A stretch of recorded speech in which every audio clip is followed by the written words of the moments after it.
खख्लाबारिया मोजाङैनो दङ ना 26 तारिखाव मा जागोन 26 तारिखाव मा जागोन 26 तारिखाव मोसागोन ना दुखु खामगोन मोसागोन बयबो मोसागोन बाप रे बाप ओरैबायदि मानसि आरो एनार्जिखौ नुनानै आं गावनो सोमोनांदों रावबो मोखां सोम गैथारा ओरैबायदि मिनिस्लु माने आङो गासैबो समस्थियाव बेरायजोब्बाय दिनै खख्लाबारिनि एनार्जिखौ नुनानै जि शक्ति बेखौ नुनानै आङो जोबोद माने आंबो एनार्जि मोनदों बयबो बुंनांदों खेबसे UPPL जिंदाबाद UPPL जिंदाबाद UPPL जिंदाबाद मन्टु बर' जिंदाबाद मन्टु बर' जिंदाबाद गोजोन्थों আজি আমার এই নির্বাচনী সভাত উপস্থিত হওয়া আমার কোকলাবাৰী সমষ্টিৰ মাসকল দাদাসকল ভাইসকল বাইদেউসকল ভনীসকল আৰু মোৰ বন্ধুসকল আজিৰ এই সভাত উপস্থিত অসমৰ কেবিনেট মন্ত্ৰী ইউজি ব্ৰহ্ম ডাঙৰীয়া এই সভাত উপস্থিত হোৱা ত্ৰিপুৰাৰ এজন যুৱ নেতা ত্রিপুরার ক্যাবিনেট মন্ত্রী মোর বন্ধু শুক্লাচরণ নোয়াটিয়া আজির এই সভাত উপস্থিত আমার কেন্দ্রীয় কমিটির UPPL দলর স্পোক্স পার্সন বাবুল বসুমতারি ডাঙরিয়া মুছলপুর জিলার ল্যান্ড এডভাইজারি কমিটির চেয়ারম্যান রংজালু বসুমতারি ডাঙরিয়া আমার জিলা সভাপতি বি খৈরম দৈরম ডাঙরিয়া সাধারণ সম্পাদক বিজু কছাৰী ডাঙৰীয়া আমাৰ উপস্থিত কোঅৰ্ডিনেটৰ অশোক বড়ো ডাঙৰীয়া আমাৰ দলৰ বিভিন্ন বিষয়ববীয়াসকল আমাৰ বড়ো জনগোষ্ঠীৰ মঞ্চত উপস্থিত আমাৰ শিল্পীসকল মই সকলোলৈ ধন্যবাদ জনাইছোঁ দিনैनि हाबाफारियाव बाहागो लाफैनो हानाय खख्लाबारि ओनसोलनि आइ आफा रायजो राजा बिदा फंबाय बिब' बिनानावमोन जोंहा मन्त्रि बिथाङा जोबोद मोजाङै बुंलांबाय सानै मन्त्रिया बुंलांबाय दिनै बेवहाय एसे आगोलाव हिन्दीयाव बिबुंथि होदों सासे मन्त्रि बायदि नुवा नङा होमबा फिसाद्राय जायो मन्त्रि जानो थाखाय खिन्थु बियो मन्त्रियानो माने त्रिपुरायावबो जोंहा कक बर'फोर दङ बिदा फंबाय जोंनिनो बिथांमोननि रावजों जोंनि रावजों एखे बिथांमोनाबो आलादा रायजो बिदोंमोन जोंबो आलादा रायजो बिदों दा बिथांमोना आफाद दङ IPFT होननाय जोंहा UPPL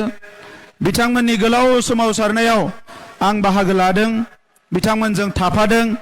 बिथांमोनाबो 9 MLA देरहानानै सरकाराव फैदोंमोन नाथाय माखासे खैसारियाव थांनाय इलेक्शनाव बिथाङा हारसिं देरहादों आरो हारसिंनो मन्त्रि मोनदों त्रिपुरानि केबिनेट मन्त्रि खनसे गोबारै आखाइ खबना हो जोंनिनो फंबाय शुक्लाचरण नवाटिया दा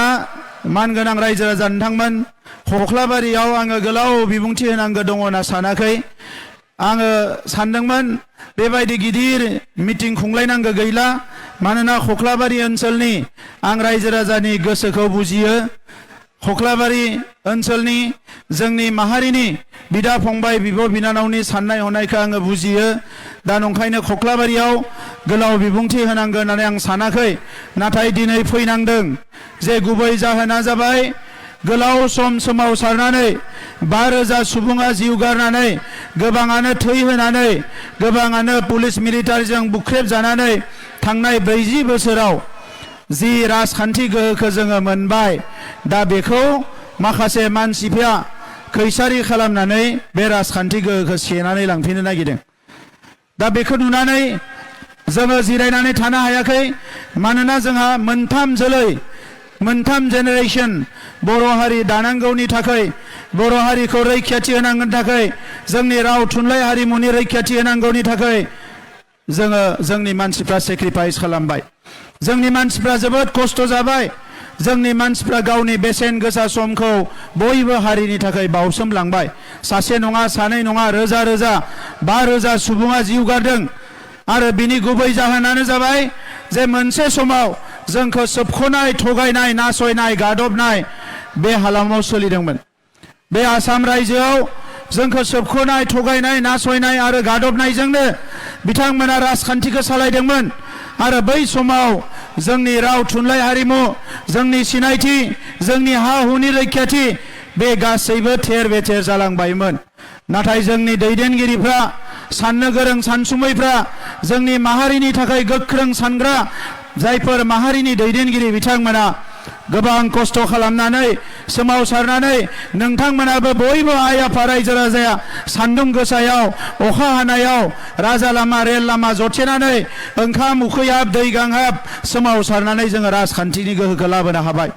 बै समाव रायलायदोंमोन बयबो जे राजखान्थिनि गोहोखौ गावनियाव लाबोनो हायाब्ला गावनि खाफालखौ गाव दानो हानाय नङा, जोंनि इयुनखौ जों दानानै लानो हानाय नङा। दा नंखायनो जोंनो राजखान्थि गोहोखौ नांगौ। दिनै बिएससि बिटिसि आरो बिटिआर जोङो सोरजिनो हाबाय। नाथाय बे बिएससि बिटिसि आरो सोरजिनो हानायखौ सोरबाया सानदों गावसोर जासिनानैसो होनाय बायदि। बेयो जासिनानै होआखै, जोंनि थै आरो आगोमा फिसाफोरनि जिउनि बेसेनावसो मोननाय। दा दिनै बेवहाय बड'लेण्डआव जोंनि गावस्रा गावस्रिखौ नुनानै सोरबाया दिनै जोंखौ मन'ग्लाबनो थाखाय आवगायबोदों। जोंनि माहारि आफादफ्रा नाजादोंमोन जे जोंनि राजखान्थिया खौसे जानांगौ। इउपिपिएल हान्जानिफ्राय जों बरायदोंमोन जे जोंनि राजखान्थिया खौसे जानांगौ। नाथाय हाग्रामा महिलारि बिथाङा आरो बिथांनि सानैसो दैदेनगिरिया खौसेखौ मालाबाबो लुबैया। बिथांमोना राजखान्थिखौ गावसोरनि गोहोनि थाखाय लुबैयो, हारिनि थाखाय ओनसोल जौगानायनि थाखाय नङा। दा नंखायनो बिथांमोना माहारि आफादनि खावलायनायखौबो खोनासङाखिसै आरो बिथांमोना हारिनि जि जेंना बेखौबो बुजियाखिसै, हारिनि अलखद समखौबो बिथांमोना बुजियाखिसै। आरो बेबायदि समाव दिनै सुथुरफ्रा जोंखौ नाख्रेबनो फैदों। फिसा फिसा जायगायाव आसामनि केबिनेट मन्थ्रिफ्रा फैनानै गुबुन हान्जानि बिथांमोना जोंनि मानसिफोरखौ थगाय थसि रां जासिनानै थगाय थसि खालामनानै सिगिनानै आरो गुबुन हारिफोरखौबो जायफोर जोंजों दङ बिथांमोनखौ सिगिनानै जोंनि बिजाथिफोरखौ फेजेननो नाजादों। जोंनि राजखान्थिया राजखान्थि नङा, बियो हारि दानायनि राजखान्थि, बियो हारि रैखाथिनि राजखान्थि, बियो हारि जौगानायनि राजखान्थि, जोंनि सिनायथि थामोनथानि रैखाथिनि राजखान्थि। आरो बिथांमोना सानदों बियो पावार पलिटिक्स गोहोनि राजखान्थि। गोहोनि राजखान्थि खालामनो सम जायाखै। दाबो जोंहा जौगानांगौ दङ। सोलोंथाइ बिथिङाव, समाजारि बिथिङाव, रांखान्थि बिथिङाव, जोंनि राव थुनलाइ हारिमु गासैबो बिथिङाव जोंहा जौगानांगौ दंबावो। दा बेबायदि समाव नंखायनो दिनै जोंनि हारिनि साफ्रोमबो जोङो खौसे जानांगोन आरो राजखान्थि गोहोखौ जायखौ जोङो जोंनि आखायावनो नांगौ होननानै पलिटिकेल पेट्रनाइज लानानै हारिखौ गेरेमसा हारि दागोन होननानै साननानै जि राजखान्थि गोहोखौ लाबोदोंमोन, बे राजखान्थि गोहोखौ जोंनि आखायावनो दोननो थाखाय जोंनि भटखौ गावस्रा गावस्रि खालामनो नाङा। जों दिनै खौसे जानांगोन। नैबे जि कक्लाबारि समस्तियाव नांगोल हान्जाया अलरेडि दुरबल जाबाय। बिथांमोननि मानसिफ्रा सानफा एफा सोरबा इउपिपिएलआव, सोरबा बिजेपिआव, सोरबा गुबुन गुबुन पार्टियाव इतिमध्ये बिथांमोना बारलांबाय। दा बेबायदि समाव जोंनि भटखौ गावस्रा होयोबा, जोंनि हारिनि भटखौ जुदि रानलाबायनानै होयोबा, जि कक्लाबारि समस्तिया जोंनि बिदा फंबायनि आखायावनो दङ, बे कक्लाबारि समस्तिखौ मालायासो लांगोन। दा नंखायनो नैबे समाव जों खौसे जानांगोन। आङो बे समस्तियावनो गेलेफैदोंमोन थांनाय खेबसेयाव। जोंनि हान्जाया बुंदोंमोन जे नों मोननै समस्तियाव गेलेनांगौ। आं मोनसे समस्तियावनो गेलेनो सानदोंमोन, नाथाय बुंबाय जे कक्लाबारियावबो गेलेनांगौ। आं गेलेबाय, नोंथांमोना आंखौ देरहाहोबाय। बिनि उनाव बाइ इलेक्सन जाबाय, जोंनि फंबाय मन्टु बर' बिथांखौ जोङो देरहाहोबाय। दिनै बिथाङा फिन खेबसेबाव नोंथांमोननिनो फंबाय हिसाबै, जोंनिनो बिदा हिसाबै, सोरनिबा न'खरनिनो हिसाबै दिनै बे समस्तिखौ उद्धार खालामनो थाखाय एबारबो जोंनि हान्जाया बिनिनो जोङो बिजाथिखौ होदों। जों रावबो ओरैनो फैनाय नङा। मानगोनां रायजो राजा नोंथांमोन, आं 29 बोसोर हारिनि माहारि आफादाव खामानि मावनानै फैनाय, प्राय 19 बोसोर सोमावसारनानै फैनाय, न' बां गारनानै अराय सम प्राय 30 बोसोर हारिनि थाखायनो खामानि मावनाय। जि खालि आंनि बिमाया थैदोंमोन, ओइ खालि आङो हांगार स्ट्राइक होदोंमोन क'क्राझाराव। जि खालि आंनि बिफाया थैदोंमोन, ओइ खालि आं जन्तर मन्तराव दङमोन रेलियाव। जोंबो बेबायदि सेक्रिफाइस खालामनानैसो फैनाय। नाथाय जोंनि पार्सनेल जिउआ जेबो नङा, जोंनि पार्सनेल न'खरा जेबो नङा। जों लुबैयो हारिया जौगानो, हारिया रैखाथि मोनथों।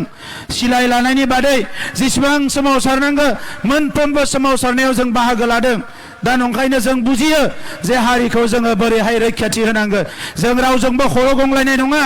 सोरबा मेगन गोजा दिन्थिथों सोरबा गिदिर गिदिर बाथ्रा बुंथों सोरबा फैनानै बुंदों VCDCखौ सिफायगोन सोरबा बुंदों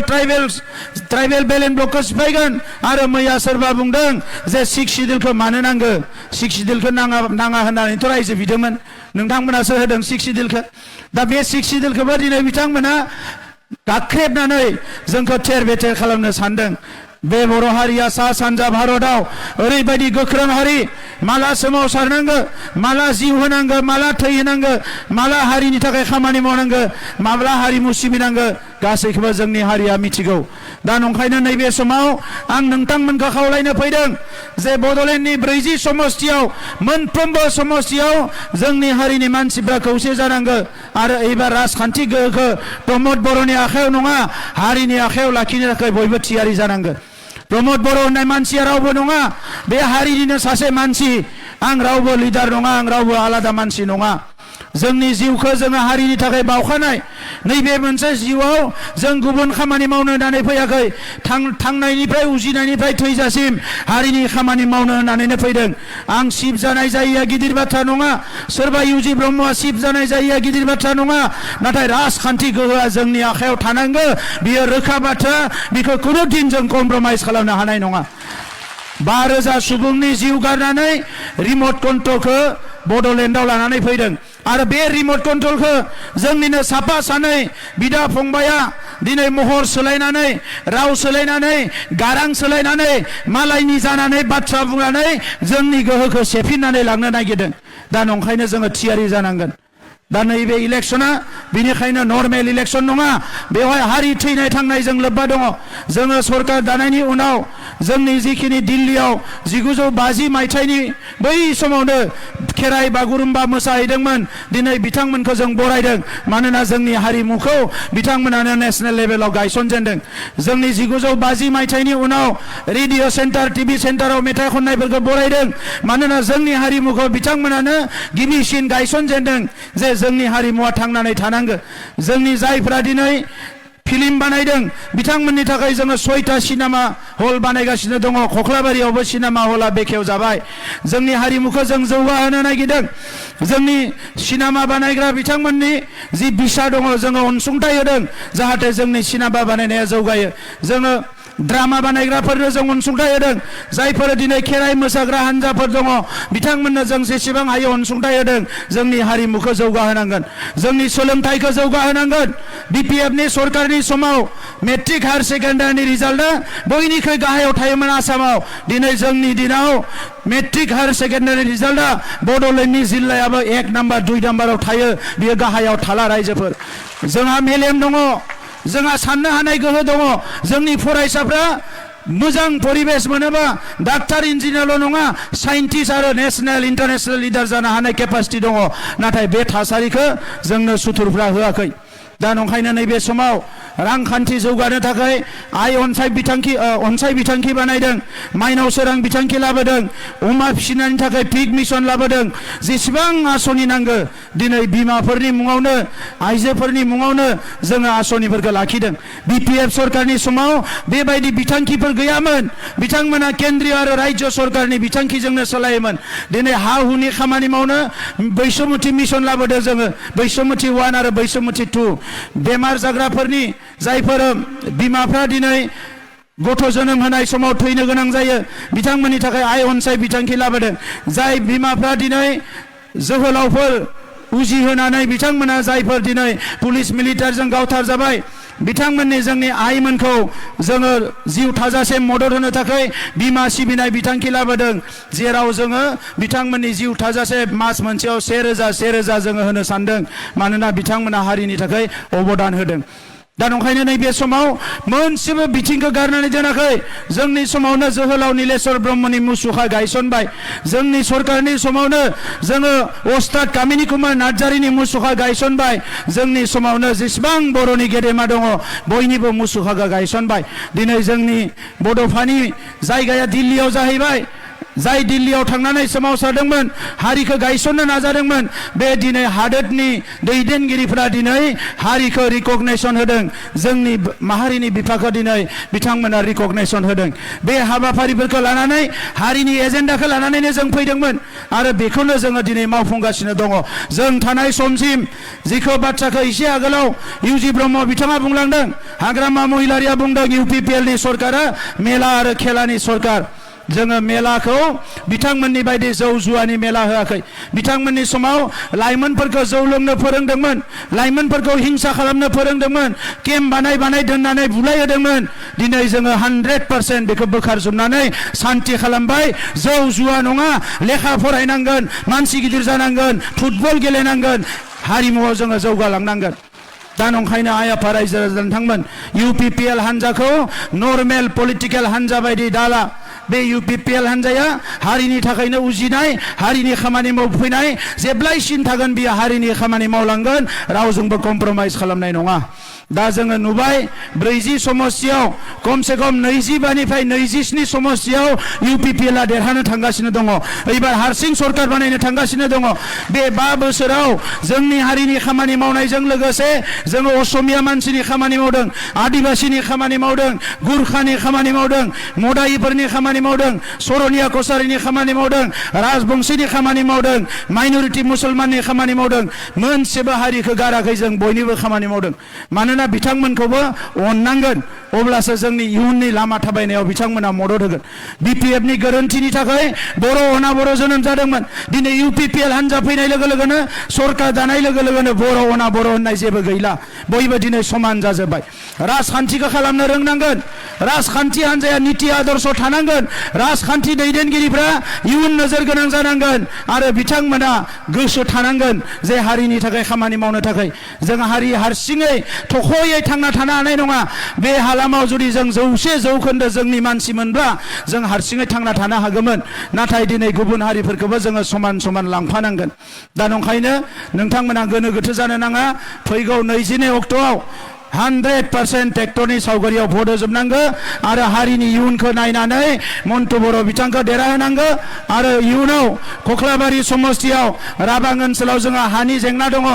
इलेक्सन कड अफ कन्डाक्ट जायाबा जेरैखि जाया मावनो थाखाय थांखि लाबायमोन जोङो बेवहाय एसे फासयनानै थाबाय मास मोनथामनि गेजेराव बे राबांनि हानिखौ फिन खेबसेबाव थांखि लागोन जाहाथे जों मावफुंनो हायो जेराव जेराव कख्लाबारियाव हानि जेंना दङ बे हानि जेंनाखौ जों फोजोबगोन दै लोंनायनि जेंना दङ दै लोंनायनि जेंनाखौ फोजोबगोन लामा सामा एसेसो बानायनो हाबाय जोङो माखासे लामा बानायनो दंबावो बे हिसाबै फैगौ 5 बोसोराव लामा दालां दै खुरखानाय गासैखौबो मावनो थाखाय थांखि लादों बेवहाय रावबो गोनो गोथो जानो नाङा दिनै कख्लाबारि समस्तियाव नोंथांमोना दिनै गोदान स्टेडियामाव जिरायदो बे स्टेडियामनि मुङा मा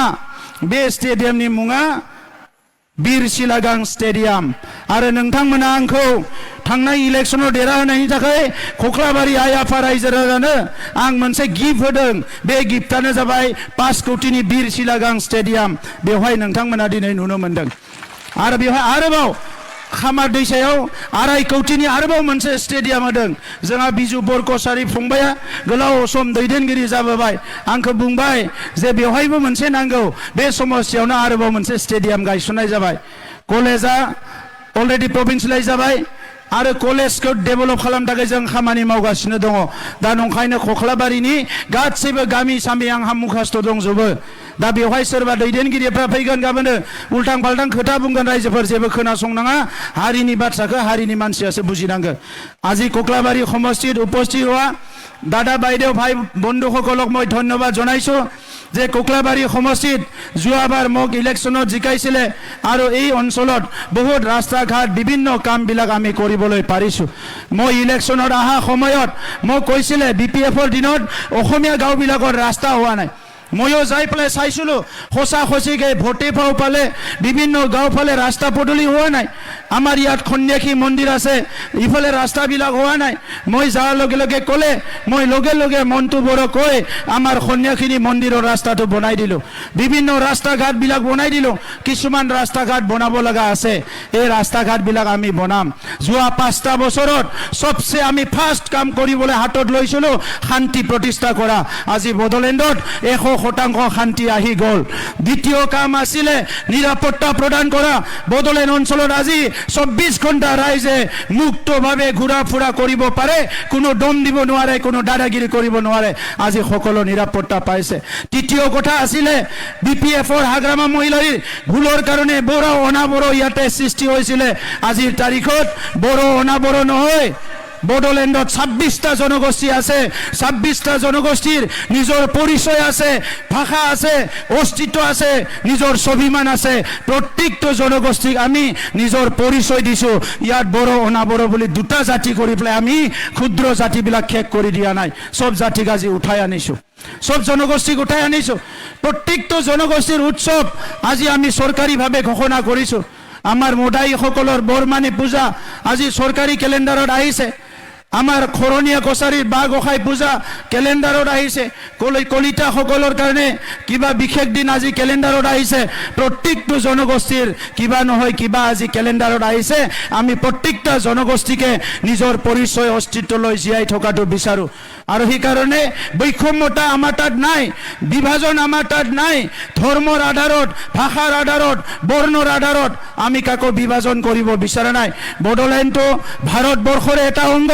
ভাৰতৰ সংবিধানে প্ৰত্যেকটো জাতি জনগোষ্ঠীক নিজৰ ভাষা সংস্কৃতি ধৰ্ম লৈ জীয়াই থকাৰ কাৰণে অধিকাৰ দিছে গতিকে বড়োলেণ্ডত ৰাজনীতি কৰাৰ নামত আমি কোনো এটা সমাজক বিভাজন কৰিব নোৱাৰো কোনো এটা জাতিক বিভাজন কৰিব নোৱাৰো কোনো এটা জনগোষ্ঠীক আমি বিভাজন কৰিব নোৱাৰো বড়োলেণ্ডত 35 লাখ জনসাধাৰণৰ এটা ফ্যামিলি আছে এটা পৰিয়াল আছে বড়োলেণ্ডত 26টা জনগোষ্ঠীৰ এটা পৰিয়াল আছে এই পৰিয়ালটো ইউপিপিএল দলে ইউপিপিএল মডেলৰ ৰাজনীতিত একত্ৰিত কৰি আমি আগবাঢ়ি লৈ যাব বিচাৰিছো এই 5টা বছৰত বিপিএফৰ সময়ত কৈছিলে কোনোবা জনগোষ্ঠীৰ ভাষা গুৰুত্ব দিয়া নাই কোনোবা জনগোষ্ঠীৰ সংস্কৃতি গুৰুত্ব দিয়া নাই আমাৰ চৰকাৰৰ 5টা বছৰত প্ৰত্যেকটো জাতি জনগোষ্ঠীৰ ভাষা সংস্কৃতি অস্তিত্ব ৰখাৰ কাৰণে আমি কাম কৰিছো চৰকাৰী খৰচত ভিজন ডকুমেণ্ট ওলাইছো মিউজিয়াম চিৰাঙত বনাবলৈ গৈ আছো ডিক্সনাৰী ওলাইছো চবৰো ভাষা লৈ পেলাই বিভিন্ন কামবিলাক আৰম্ভ কৰিছো গতিকে কোকলাবাৰীত যিখিনি আমাৰ ৰাস্তা দলং হ'বলৈ বাকি আছে যিখিনি গাঁৱত ৰাস্তাবিলাক ভাল হোৱা নাই অহা 5টা বছৰত আমি টাৰ্গেট লৈছো ইয়াত কোনবা ৰাজনীতি কৰাত বড়ো অনাবড়োৰ পৰা কিবাকে আমি ওলাই আহিলো সবে সমন্বয়ৰ সমাজ আকৌ গঢ়িলো এতিয়া কোনবা দলে আহি আকৌ সমাজখন ভাঙিব বিচাৰিছে জালাওৰ ফালে এটা সমাজ বনাব বিচাৰিছে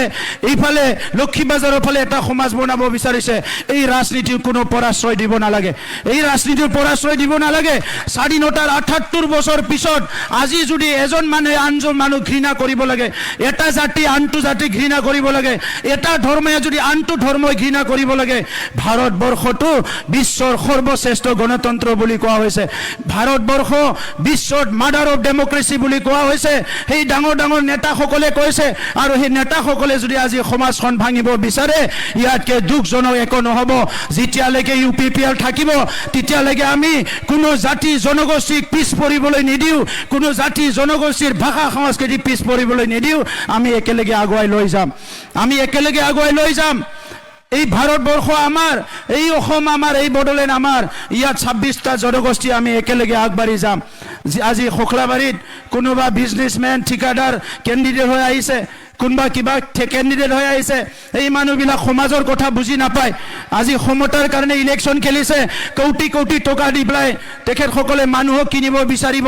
অহাকালি মানুহক পাহৰি যাব ৰাইজক পাহৰি যাব খোকলাবাৰীত যদি বানপানী হয় মন্টু বড়ো থিয় দিব লাগিব বিজু কছাৰী থিয় দিব লাগিব বিপুল বড়ো থিয় দিব লাগিব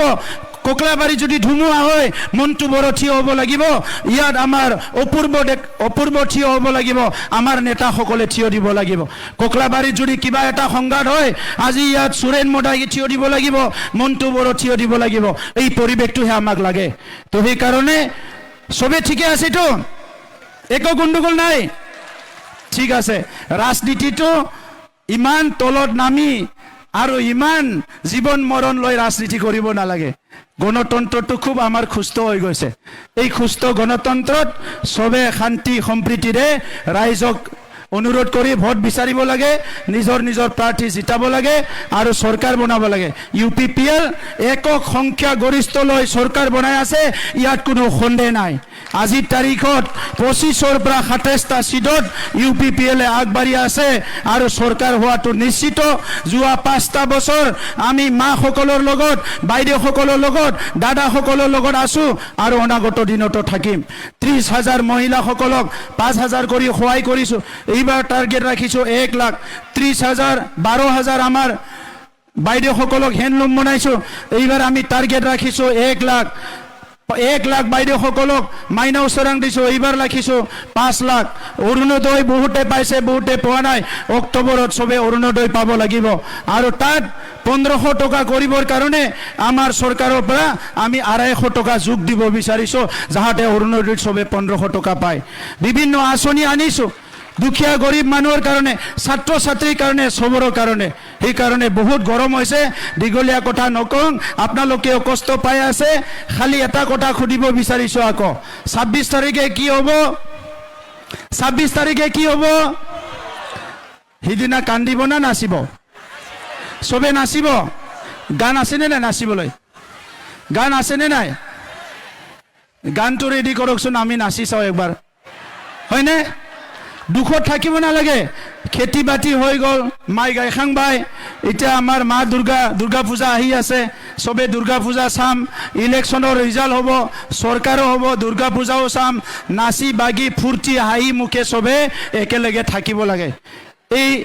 ইয়াত কোনো কান্দা কাটা কৰিব নালাগে, কোনো দুখ কৰিব নালাগে, কোনো ভয় কৰিব নালাগে, কোনো খং উঠিব নালাগে, কোনো কাকো অভিমান কৰিব নালাগে। ঠিক আছে,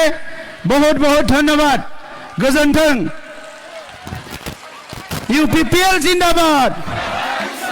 UPPL জিন্দাবাদ, UPPL জিন্দাবাদ, মন্টু বড়ো জিন্দাবাদ,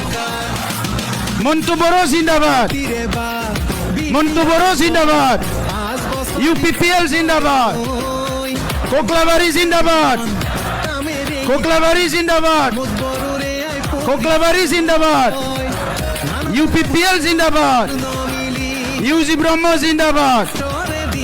UG ব্রহ্ম জিন্দাবাদ। ধন্যবাদ। শান্তিময় বিটিআর আগো প্রমোদ বড়ু সরকার, শান্তিময় বিটিআর আগো প্রমোদ বড়ু সরকার।